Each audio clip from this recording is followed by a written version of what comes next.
사도신경으로 신앙 고백 드림으로 새벽 예배 시작합니다. 전능하사 천지를 만드신 하나님 아버지를 내가 믿사오며 그 외아들 우리 주 예수 그리스도를 믿사오니 이는 성령으로 잉태하사 동정녀 마리아에게 나시고 본도 빌라도에게 고난을 받으사 십자가에 못 박혀 죽으시고 장사한 지 사흘 만에 죽은 자 가운데서 다시 살아나시며 하늘에 오르사 전능하신 하나님 우편에 앉아 계시다가 저리로서 산자와 죽은 자를 심판하러 오시리라. 성령을 믿사오며 거룩한 공회와 성도가 서로 교통하는 것과 죄를 사하여 주시는 것과 몸이 다시 사는 것과 영원히 사는 것을 믿사옵나이다. 아멘. 이 아침에 우리에게 주시는 하나님의 말씀은 히브리서 11장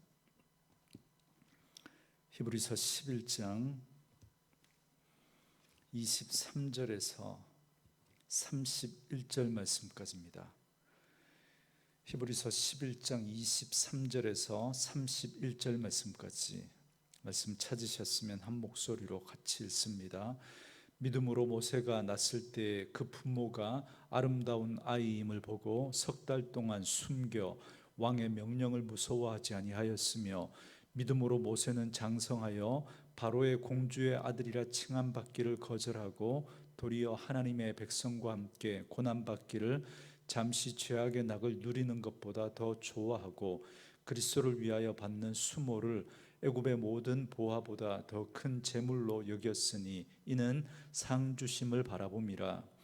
믿음으로 애굽을 떠나 왕의 노함을 무서워하지 아니하고 곧 보이지 아니하는 자를 보는 것 같이 하여 참았으며 믿음으로 유월절과 피 뿌리는 예식을 정하였으니 이는 장자를 멸하는 자로 그들을 건드리지 않게 하려 한 것이며 믿음으로 그들은 홍해를 육지같이 건넜으나 애굽 사람들은 이것을 시험하다가 빠져 죽었으며 믿음으로 7일 동안 여리고를 도니 성이 무너졌으며 믿음으로 기생 라합은 정탐꾼을 평안히 영접하였으므로 순종하지 아니한 자와 함께 멸망하지 아니하였도다. 아멘. 오늘은 함께 읽으신 히브리서 11장 23절에서 31절 말씀을 중심으로 믿음의 사람들 네 번째 말씀을 여러분과 함께 잠시 나누려고 합니다. 계속해서 히브리서 11장은 믿음의 선진들의 믿음에 대해서 증언해 줍니다. 어제 말씀은 창세기에 나오는 족장들에 대한 믿음에 대해 말씀을 드렸다면 오늘 말씀은 출애굽을 해서 가나안에 들어가기까지 가정의 믿음의 역사에 대해서 말해주면서 주로 모세에 대한 이야기가 언급되는데요. 모세뿐만 아니라 모세의 부모님 그리고 이스라엘 백성들 그리고 여리고의 기생 라합의 믿음에 이르기까지 언급하고 있습니다. 먼저 23절에 보시면 출애굽의 서막이라고 할 수 있는 모세의 부모의 그 믿음을 말합니다. 믿음으로 모세가 났을 때에 그 부모가 아름다운 아이임을 보고 석 달 동안 숨겨 왕의 명령을 무서워하지 아니하였으며 그럽니다. 모세가 태어날 당시 애굽의 왕은 히브리인들에게 학정을 펼쳤고 히브리인들의 숫자가 많아지는 것을 두려워했던 왕은 사내 아이가 태어나면 죽이라는 잔혹무도한 명령을 내립니다. 그때 모세의 부모였던 아므람과 요게벳은 왕의 명령을 거역하고 갓난 아기인 모세를 숨기게 됩니다. 여러분, 이건 목숨을 건 행동이었습니다. 여러분, 여기 보시면 아므람과 요게벳은 모세가 아름다운 아이임을 보았다 이렇게 말합니다. 자기 아이가 예쁘지 않은 그런 부모가 어디 있겠습니까만, 여러분, 정말 갓 태어난 아이를 보신 분들은 아시겠지만 여러분, 사실 갓 태어난 아이의 얼굴이 여러분 다 거기 아니겠습니까? 뭐 이뻐봐야 여러분 남달리 그 태어나자마자 그 아이가 여러분 얼마나 이쁘겠습니까? 다 거기입니다. 그래서 여기 모세가 아름다운 아이였음을 보았다라고 하는 이 표현은 그 부모가 이 아이를 통해서 하나님이 뭔가 하실 일이 있다라는 걸 그들이 깨달았던 겁니다. 하나님의 뜻을 보았던 거죠. 그래서 모세는 아이를 모세라고 하는 그 아이 모세를 향한 하나님의 뜻을 그 부모가 하나님의 마음을 품게 되었고, 그래서 그 마음으로 그 아이를 죽일 수 없었던 겁니다. 그래서 그들은 목숨을 걸고 모세를 숨겼습니다. 이처럼 우리의 믿음의 부모님들은 자녀들이 하나님 앞에 존귀한 인생을 살아갈 사람들이라는 것을 바라볼 수 있는 눈이 필요합니다. 여러분, 부모가 육신의 정으로 그 아이를 키우는 것만이 아니라 정말 우리가 믿음의 부모라면 정말 하나님의 마음으로 그 자녀를 품고 그 자녀를 향한 하나님의 마음을 바라보면서 정말 그 믿음으로 그 아이를 위해서 기도하고 그 아이를 믿음으로 양육해야 할 것입니다. 이게 바로 믿음 있는 부모의 모습이라고 할 수 있겠습니다. 계속해서 본문에 보면 이제 모세의 믿음에 대해서 증언을 하고 있는데요, 24절 말씀해 보시면 믿음으로 모세는 장성하여 바로의 공주의 아들이라 칭함받기를 거절하고 그럽니다. 석 달 동안을 어찌어찌 아이를 숨겨서 키웠지만 아이가 점점 자라면서 울음소리도 커지고 더 이상 숨길 수가 없게 되었습니다. 그래서 부모는 치밀한 계획을 세워서 바로의 공주가 목욕할 때를 맞춰서 아기 모세를 바구니에 담아 나일강에서 띄워보냅니다. 그리고 계획대로 바로의 공주는 모세를 양자로 삼았고 모세의 어머니 요게벳은 모세의 유모가 되어서 아기 모세를 자신의 젖을 물려서 그렇게 양육하게 됩니다. 여러분, 이 모든 것이 물론 철저한 준비와 계획 가운데 이루어진 일이긴 하지만 하나님의 간섭하시고 역사하심이 없이는 절대로 이루어질 수 없는 일입니다. 그렇게 하나님의 섭리와 은혜 가운데 모세는 애굽의 궁정에서 자라게 되지만, 그러나 어머니 요게벳이 유모가 되어서 그의 손에서 자랐기 때문에 모세는 어려서부터 하나님을 믿는 그 신앙 안에서 자랄 수 있었고, 그리고 뿐만 아니라 자신은 하나님의 택한 이스라엘 백성이라고 하는 자신의 뿌리도 알고 자랄 수 있었습니다. 그래서 그는 애굽의 왕자로 사는 것보다 하나님의 백성으로 고난받는 삶을 즐거워했습니다. 그러니까 어머니에게 들었던 하나님의 언약에 대한 소망, 그 소망을 이 바로의 공주의 아들이라고 하는 그 지위와 그 권세보다 더 귀하게 여겼다. 그렇게 오늘 히브리서 기자는 평가하고 있습니다. 믿음은 이처럼 우리로 하여금 세상의 영광을 거절하게 만듭니다. 비록 고난받을지라도 하나님의 백성으로 살아가기를 더 기뻐하는 것, 여러분, 이것이 믿음입니다. 여러분, 어떻게 세상의 부귀영화보다 고난을 더 즐거워할 수 있겠습니까? 여기에 대해서 26절 말씀에 이렇게 말합니다. 그리스도를 위하여 받는 수모를 애굽의 모든 보화보다 더 큰 재물로 여겼으니 이는 상 주심을 바라봄이라 그럽니다. 그러니까 하늘의 상 주심을 바라보았기 때문에 그렇게 할 수 있었다라는 것입니다. 우리는 이 땅의 권세와 부귀영화보다 하늘의 영원한 상을 바라보며 살아가야 합니다. 이 땅의 부귀영화가 정말 우리를 만족하게 하고 행복하게 할 것 같지만 이 땅에 있는 모든 가치는 잠시 있다가 사라지는 것들입니다. 그러나 우리가 바라보고 소망하는 하늘 가치는 영원히 사라지지 않는 것입니다.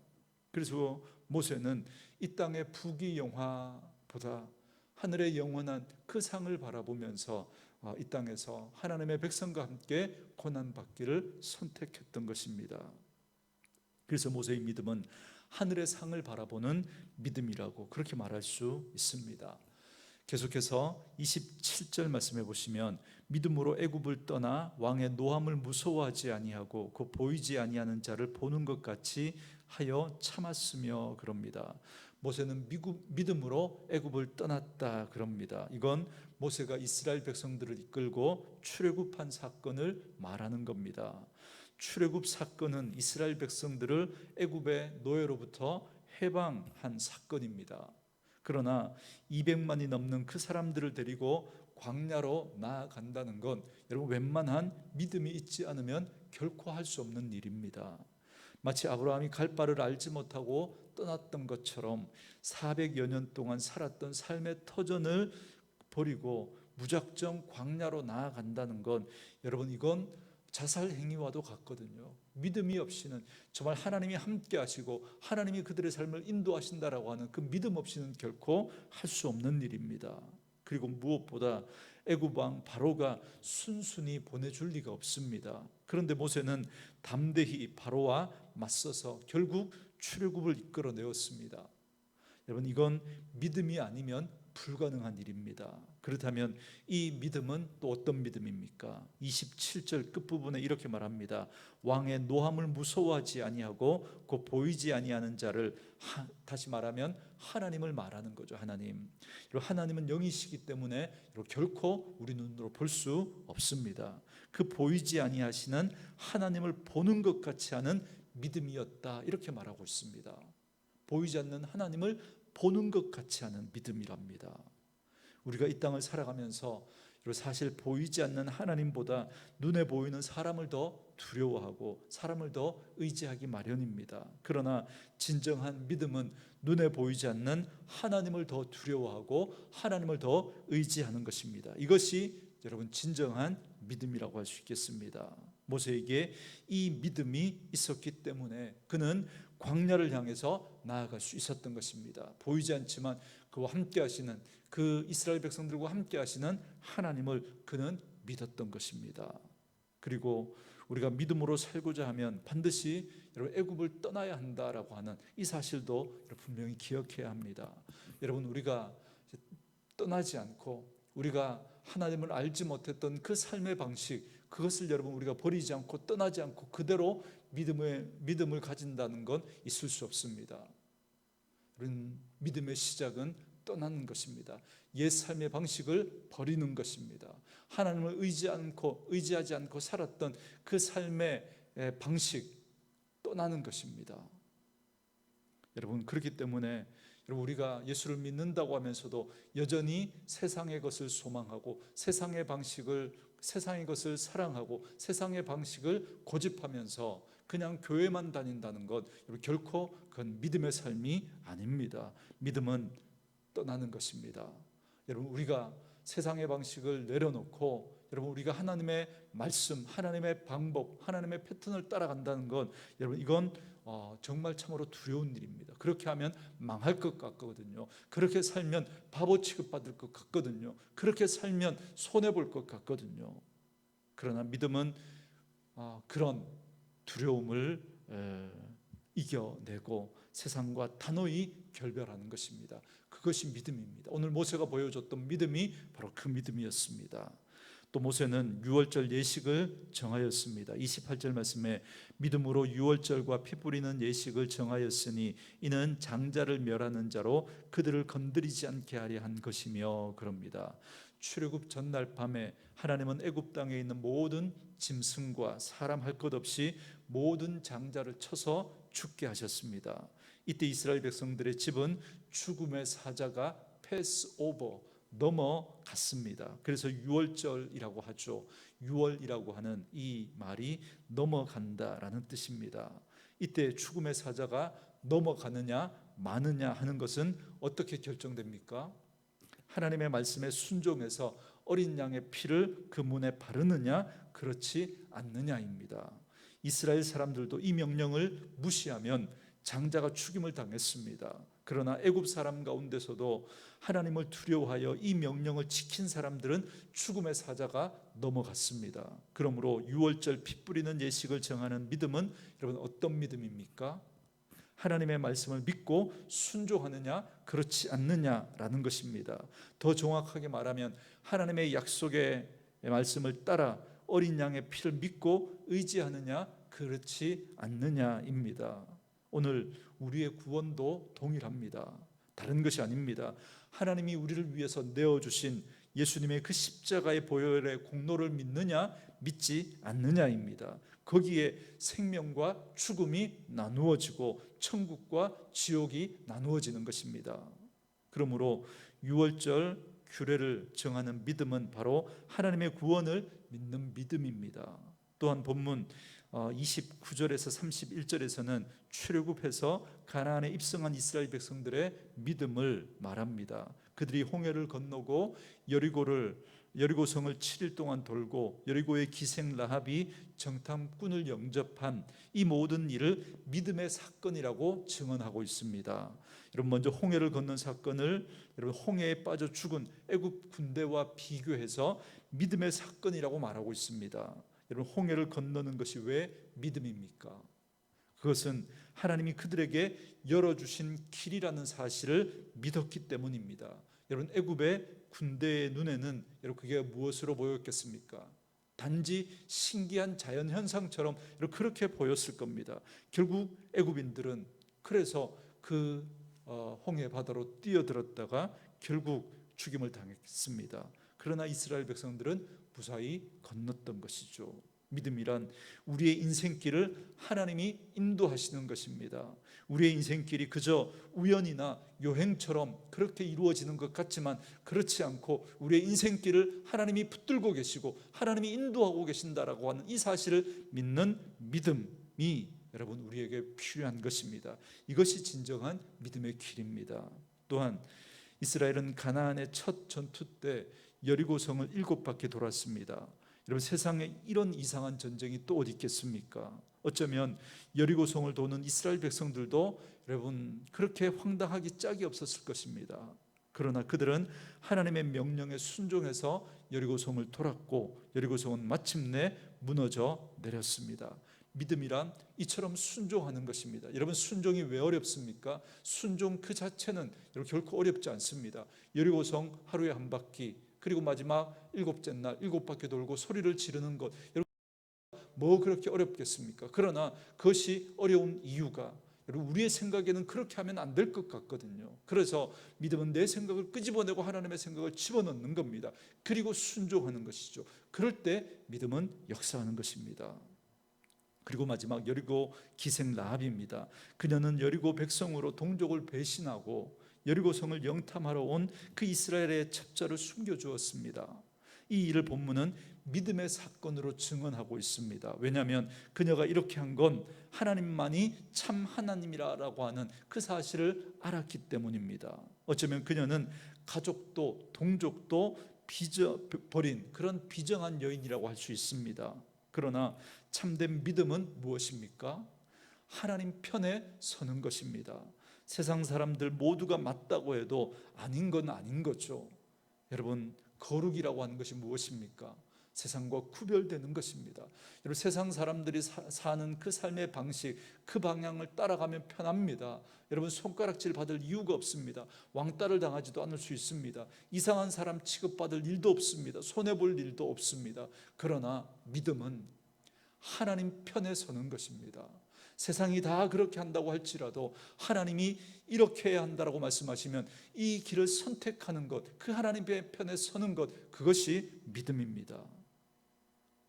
그러므로 오늘 출애굽과 가나안 입성 가운데 나타난 믿음의 사건들, 믿음의 이 사실들을 다시 한번 여러분 기억하셔서 우리도 이런 온전한 믿음을 가지고 죄악을 이기고 세상을 이기고 오직 하나님을 따라 이 믿음의 길을 걸어가는 저와 여러분 되어질 수 있기를 주님의 이름으로 축원합니다. 주신 말씀 묵상하시면서 이 찬양 함께 들으시며 기도하는 시간 갖겠습니다.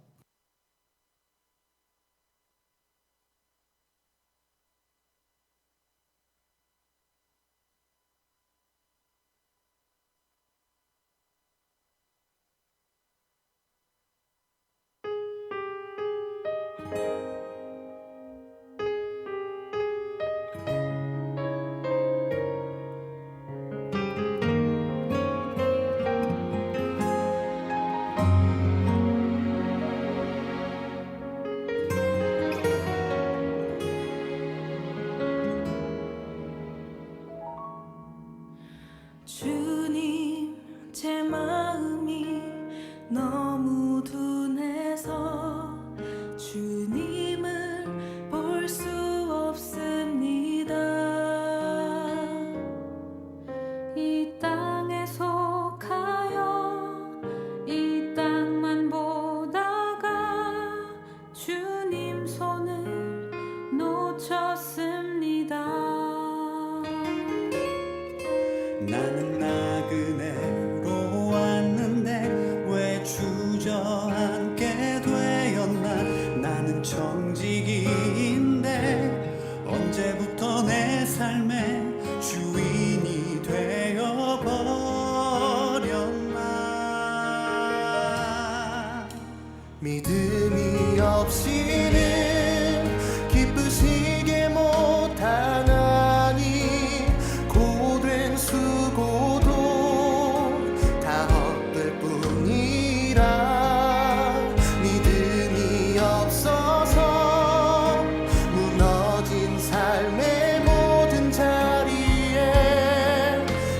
주님을 기다립니다.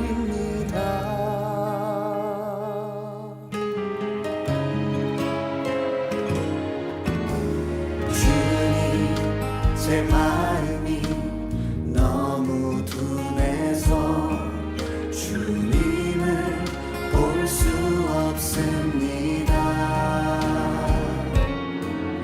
이 땅에서 가요 이 땅만 보다가 주님 손을 놓쳤습니다. 나는 나그네로 왔는데 왜 주저앉게 되었나. 나는 정직인데 언제부터 내 삶의 주인이 되어버렸나.